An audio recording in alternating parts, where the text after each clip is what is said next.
It's now clear that both Chad Daybell and Lori Vallow Daybell are suspected of killing Chad's wife, Tammy, in October of last year. This letter from the Idaho State Attorney General's office lists Chad and Lori as defendants against possible charges of conspiracy, attempted murder, and murder. The letter is in agreement that the state is taking over the prosecution in the Tammy Daybell case. Chad was previously married to Tammy, a healthy 49-year-old mother of 5. She died in her sleep in October of last year. 10 days before her untimely death, Tammy reported that a stranger wearing a mask came up to her trying to fire a gun. And the gun didn't go off, and she thought it was a paintball gun. She didn't know her guns, obviously. Okay, so then 10 days later, she's dead. At the time, there was no autopsy performed on Tammy's remains. The family did not want an autopsy, so they just went to your home, and the family refused an autopsy. This is a recorded phone conversation obtained by Fox 13 in Salt Lake between an Idaho dispatcher and a detective from Arizona investigating the death of Charles Vallow. The family said they don't want an autopsy, therefore the coroner just signed off then and there, and then the funeral home took Miss Daybell. Is that how that works? Yes, that's pretty much how it works. That decision by the Daybells to refuse an autopsy could have been overruled by authorities, but it wasn't. 2 months after her death, Tammy's remains were exhumed and examined and tested. Results have not been released. Surrounding Tammy's death, less than 3 weeks after Tammy died, Chad and Lori were married, and Lori's wedding ring was purchased by Lori on Amazon 17 days before Tammy was dead. Lori Vallow Daybell remains jailed in Rexburg, Idaho, facing charges of child abandonment. Her children, Tylee, 17, and JJ, just 7, have not. Lori is also the focus of an investigation in Arizona into the death of her ex-husband, Charles. Chad Daybell has not been charged, but that could change, and this letter would suggest the crime alleged is the murder of his wife. Wow. You talk about what this case is about. It's about so many different things all at the same time. You've got all these investigations. Now the state taking over that investigation.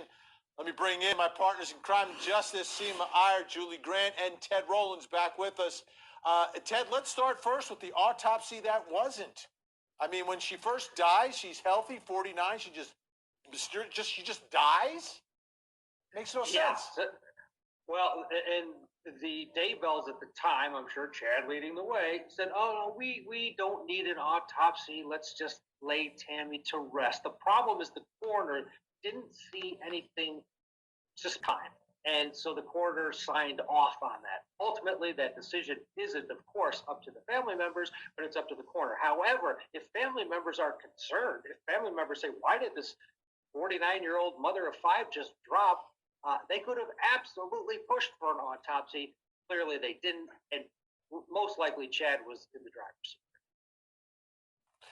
Okay, I believe out of the 4 of us, only one of us has been there for a bunch of autopsies, and I know it wasn't me. I believe it was Seema Iyer. Seema, what do you think they can get from the autopsy at this point? They've exhumed her body, haven't released any results. How much information do you think they'll be able to get?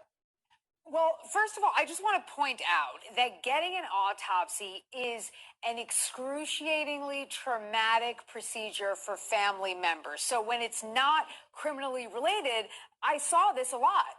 You know, families were pushed back because they don't want to. It's horrible to bury someone who you know has been adulterated by pathologists, right? So you're trying to preserve the body and you're trying to present the body in a way that you can show it respect. So I understand why, but of course that we know that Chad had some nefarious intent.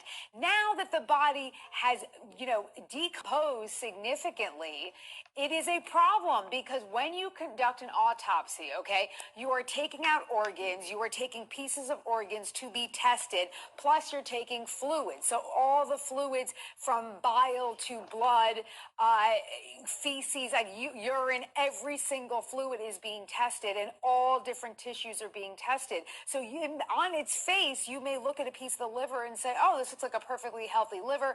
It weighs, there's the right color. But upon testing, perhaps they would find Maybe the liver's been poisoned. Maybe Tammy Daybell was poisoned. The problem now is all of these bodily fluids have decomposed and the body is decomposed, that there may not be enough to test anymore. So JJ's grandparents, the Woodcocks, Tammy, have their own theory about what made. Let's take a listen. And then October the 19th, just one of those things. God just took her because he needed her more than she needed to be on earth. And then golly, Alex just died. Yeah. You know? What did you think when you heard that Tammy had died? And then Alex? Well, I knew Tammy died right shortly thereafter because Brandon and I were talking, and Brandon, when he found out, he let me know, and he and I both knew that was, oh my God, they're killing everybody along the way, and so with that, we knew it was too coincidental to be not being manipulated in any way, shape, or form. It was a manipulation to the nth degree. And the fact that, however, I don't know if with Tammy, I would say she got poisoned because that seems to be something they like to do. And Lori has spoken of it, poisoning. When did you speak of it? Oh, it's just been over the years. Who talks about, Julie Grant, who talks about this stuff? Hitting people. Right, I'm horrified. I know you saw my face just now. That was shocking. And Ted, great job with that interview. I mean, who does that? Cult mom. That's who does that. Cult mom. I mean, the woman whose kids have been missing since September, and I mean, 3 deaths, and they're all people in her life or in Mr. Doomsday's life. I'm truly sick, and you can't blame those grandparents for thinking that. How sinister that she would talk about that through the years. Hopefully prosecutors get a hold of anything and everything where she made reference to that. And to that great point Seema made earlier, I hope it's not too late to get some answers in Tammy Daybell's death, because that was my first thought. And Seema, I appreciate you answering that question. When they're exhuming her body now, are there things that they just cannot possibly get an answer to because of the time that has passed, and is poisoning potentially one of them? Yeah, that's going to be, I think, a challenge, a true challenge here. Well, what there might be, all these bodies. There could be a digital footprint talking about getting the poison or talking about it. That could be key, because combined with a dead person and Alex, remember him, Alex, the brother, Alex Cox, he also died mysteriously.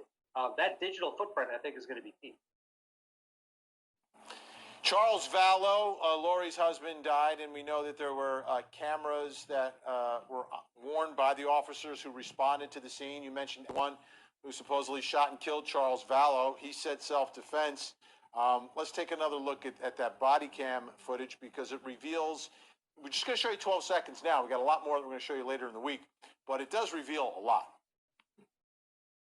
I turned around and he hit me in the back of the head with a bat. So I went to my room and got my gun. How long have you lived here? Like 3 weeks. Oh, geez. Yeah, okay. That's why the neighbors don't know us. Nothing like giggling after your husband is shot by your brother. Everyone says this about her, Vinny, though. She's so inappropriate, right? Yes. Let me ask. Yeah. The part of this, there's all these dead bodies, right? And I'm wondering if there are trials, right? Do they have to do it one at a time? And does the jury in one not hear about the missing kids and the dead husband? And the other one, do they not hear about the dead spouse and the missing kids? And when you're talking about the missing kids, do they not hear about the dead spouses? How do they handle all of that, Julie? Yeah, well, we know we have different jurisdictions, right? So Charles Vallow's death is in Arizona. We know Tammy Daybell's death is in Idaho. Alex Cox's death is in Arizona. And we know the kids went missing from Idaho, potentially, who knows if it was Yellowstone National Park. They really haven't pinpointed where they've been last seen, but we do know she's charged and held in Idaho right now, and I've got a lot of faith in those investigators. So that's a great question, Vinny. I mean, I guess it depends on what goes when, what case might go first. I mean, who knows what they're going to wind up with. I think this is going to be big. I think big things are coming for Mr. and Mrs. Doomsday. I think we need to just wait, be patient, let this investigation shake out. And to that excellent point Ted made, the digital footprint, I think that's what they're going over now for all of this, right? Because two of these people who could share the story, Charles Vallow and Alex Cox, are dead. And if Alex Cox were alive, he might be facing charges based on that investigation. Who knows? It wasn't a shut case. Yeah.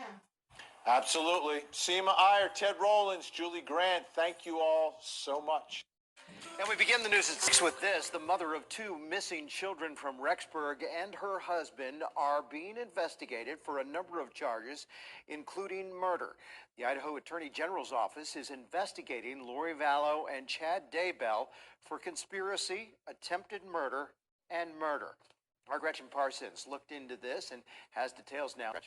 Well, Mark, Lori Vallow is currently sitting in the Madison County Jail facing felony child abandonment charges. Her two children, JJ and Tylee, have been missing for more than 6 months. According to a letter from the Idaho Attorney General's office, Lori and Chad are now being investigated in a separate case related to the death of Tammy Daybell, Chad's former wife. A seemingly healthy 49-year-old Tammy Daybell reportedly died in her sleep last October in Fremont County. Her husband, Chad Daybell, moved on quickly, marrying Lori Vallow in Hawaii just several weeks later. Soon after, the Fremont County Sheriff's Office ruled Tammy's death suspicious and had her body exhumed this past December. The autopsy and toxicology results are still pending. Newly obtained documents from the Idaho Attorney General's office show that both Lori and Chad are being investigated for murder, attempted murder, and conspiracy in relation to Tammy's death. The letter states that the Fremont County Prosecutor's Office asked the Attorney General for assistance in prosecuting the case, but now the AG's office will be taking full responsibility. Charges have yet to be filed.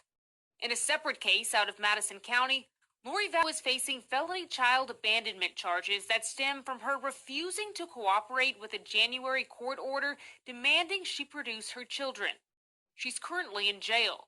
Her kids, 7-year-old JJ Vallow and 17-year-old Tylee Ryan, have been missing since last September. Chad Daybell is a free man, currently facing no charges. As for Lori Vallow's abandonment case, she's due back in court April 17th. That's this Friday. She's requesting for her bond to be lowered again, this time from $1 million to $10,000. If Lori Vallow is released on bond, her residence will be sealed. Her attorney requested that last week, and the judge agreed for that.